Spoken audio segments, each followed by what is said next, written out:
Yo lo único que puedo hacer, Señor, es con tu palabra animar a tu pueblo. En especial, Señor, a tu siervo, nuestro hermano Rafael, y a su esposa, nuestra hermana Irma. Pero el resto, Señor, en realidad es tuyo, Señor. Tú eres el que toca los corazones. Tú eres el que habla. Tú eres el que ministra.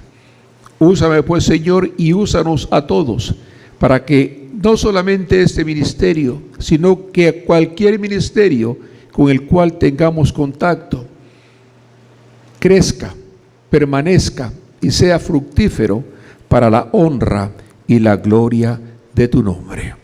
En Cristo Jesús te pedimos todo esto, Señor. Amén.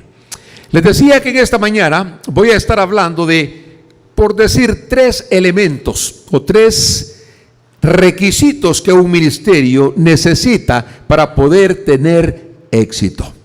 Hay quizás muchos más, ¿verdad? Pero pasaríamos quizás todo el día aquí hablando.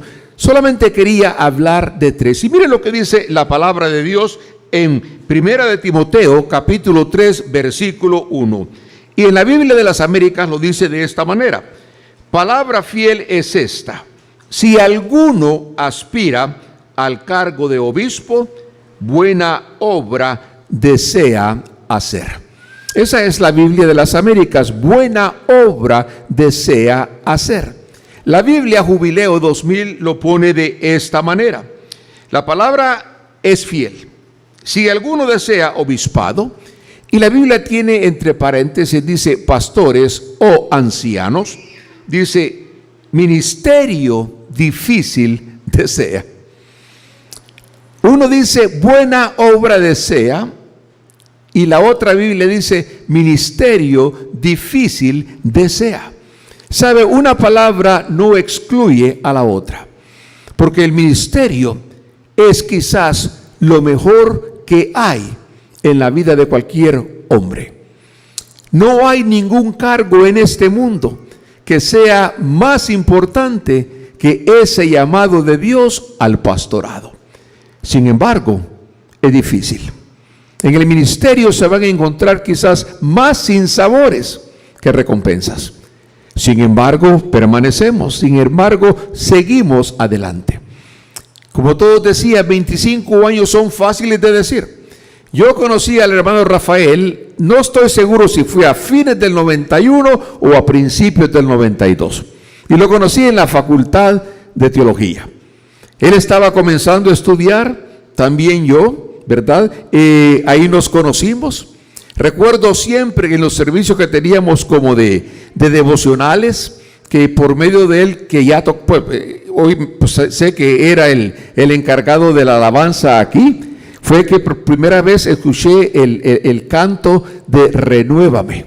Renuévame, Señor Jesús, que me encantó y nos encantó, y a todos nos animó, pero también, ¿verdad?, a todos nos bendijo con ese canto. O sea que han sido muchos años en los cuales yo lo he conocido. Seguimos al bachillerato, de ahí nos fuimos a la maestría hasta el año 2004, creo, si no me equivoco. O sea que ha sido una cantidad de años en los cuales yo he conocido cómo él se comporta y vive. No he sido un amigo cercano tal vez, pero a la vez bastante cercano. Y a través de todos estos años yo he conocido en el hermano Rafael a un hombre íntegro, a un hombre honrado, a un hombre fiel a Dios, a su esposa, a la palabra, a un hombre que ha permanecido fiel ahí al pie del cañón al llamado que Dios le ha dado. Y no solamente eso, sino que un ejemplo como abuelo, porque lo veo todo el tiempo en Facebook, a él, a su esposa, con sus niños. Y eso me llena de alegría cuando veo eso. El regalo, la recompensa que Dios le ha dado con esos niños. Compartía algo, y no viene al mensaje el día de hoy, compartía algo que puse en Facebook el otro día, lo compartí en Facebook, alguien lo puso, y decía que los nietos son el regalo para los abuelos por no haber matado a los hijos. Y yo decía, cuando veo al mío, decía, verdaderamente tiene razón esto, porque son un regalo que animan nuestra vida. Pero como les decía, el primer elemento lo vemos ahí en Primera de Timoteo, y es el deseo que Dios comienza a poner en el corazón de la persona para servirle. Decía una de las hermanas que hablaba al final, decía, el pastor estaba aquí y en ese tiempo ni se imaginaba que iba a ser pastor. Ni se imaginaba que un día él iba a estar a cargo de esta iglesia. Sin embargo, ya Dios comenzaba a poner ese deseo en el corazón de él. Ese deseo comienza, ¿sabe cómo? Primeramente, escuchando esa voz dentro del corazón de uno. Cuando menos uno, por lo menos el hermano Rafael, prácticamente creció dentro de la iglesia. Yo vine al Señor, aunque conocía de Cristo prácticamente toda mi vida, vine al Señor en el año 83. Pero aún antes de eso yo era borracho. Pues no borracho de quedarme tirado en la calle, pero era un borracho. Que el hermano Rafael siempre se recuerda y se ríe de una vez que le conté una historia, a donde para una Navidad temprano me tomé unos tragos y cuando desperté ya había pasado la fiesta. Esa era mi vida. Pero sabe, sin embargo, y le va a parecer quizás hasta raro y risible, que aún ahí en esa circunstancia ya Dios estaba poniendo el deseo en mí de ser pastor. Dios pone ese deseo en el corazón de la persona.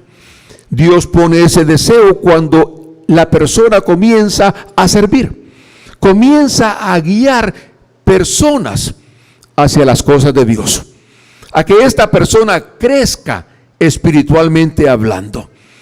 Y ese es parte del proceso, el deseo que hay en el corazón de las personas. Y sabe, ese deseo no se lo puede poner nada ni nadie a uno, solamente el Espíritu Santo. Hay gente que le puede decir a uno, y a uno mismo muchas veces, anhela ser pastor porque se imagina que es algo bonito, que casi no trabaja, que casi solamente se para el domingo a hablar y eso es todo. Qué buen trabajo ese, voy a ser pastor. Me gusta decirle a la gente, haga esto, hago lo otro, por lo tanto lo voy a hacer. Creo que tengo la capacidad de hacerlo. Hoy en el día de hoy dicen de que un buen pastor es una persona que tenga una buena capacidad de empresa, para poder guiar la iglesia como una empresa, lo cual yo no creo, porque la iglesia no es una empresa, la iglesia es parte del cuerpo de Cristo, por lo tanto es un organismo que está vivo, porque Cristo está en medio de nosotros.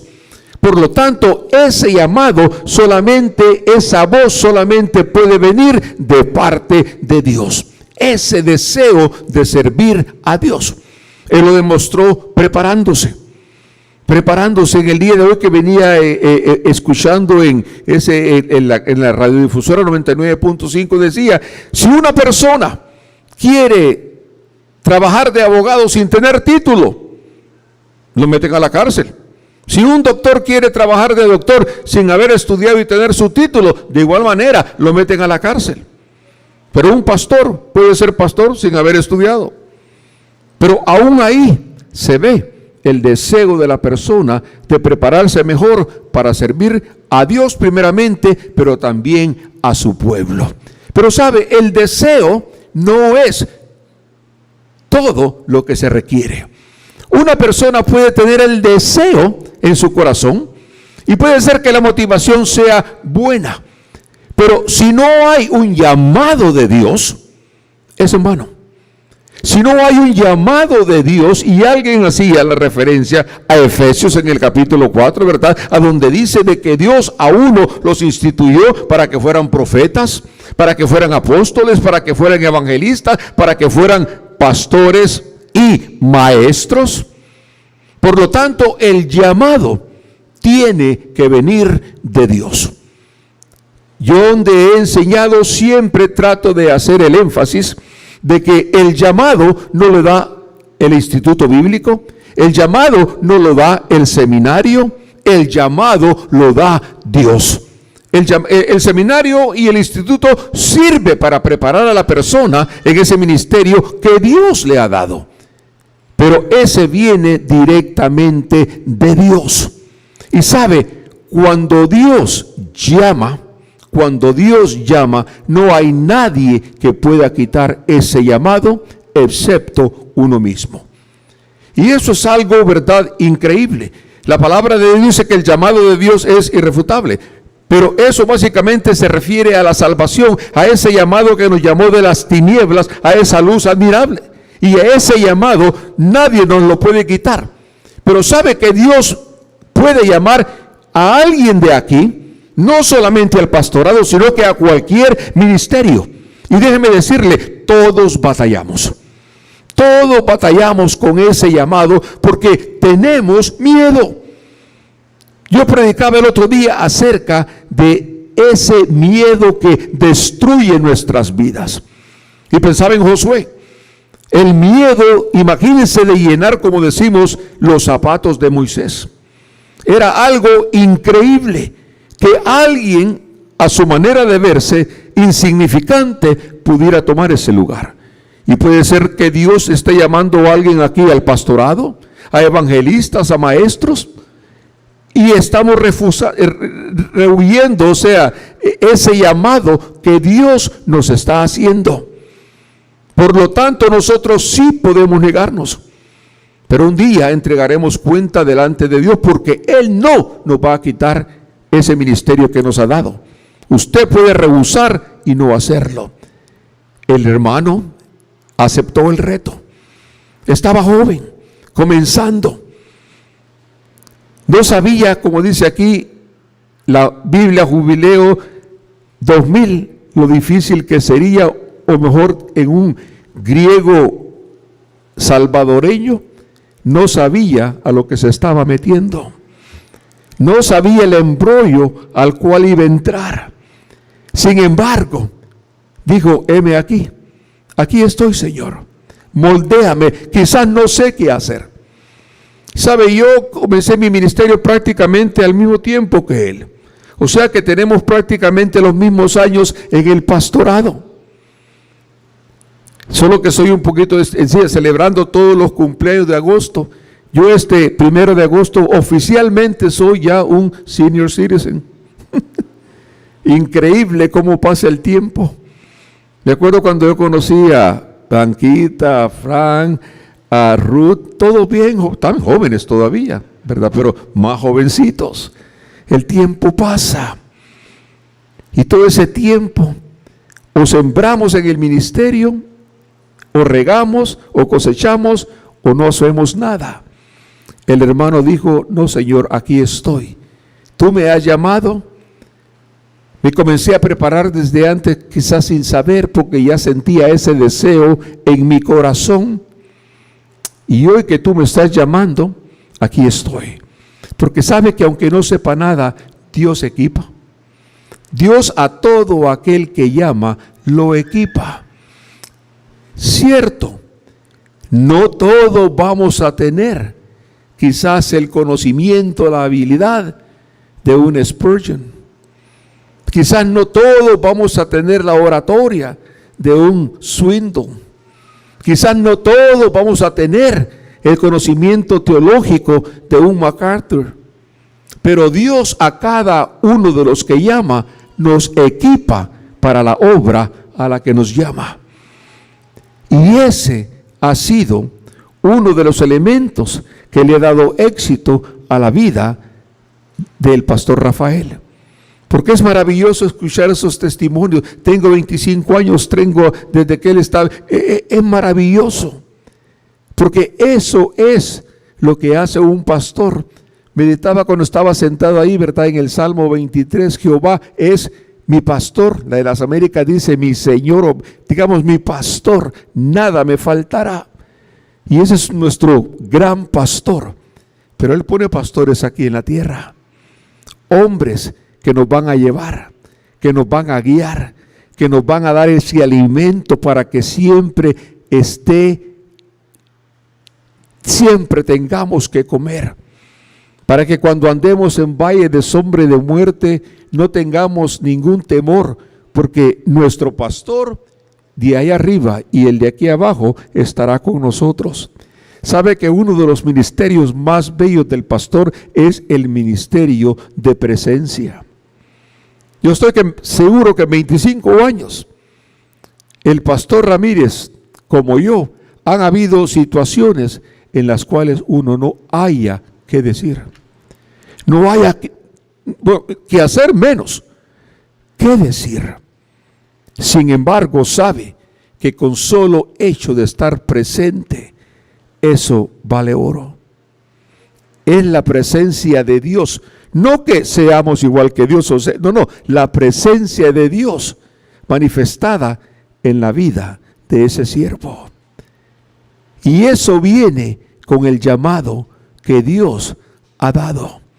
Pero el llamado de igual manera, así como requiere decir, aquí estoy, Señor, aunque no sé, moldéame.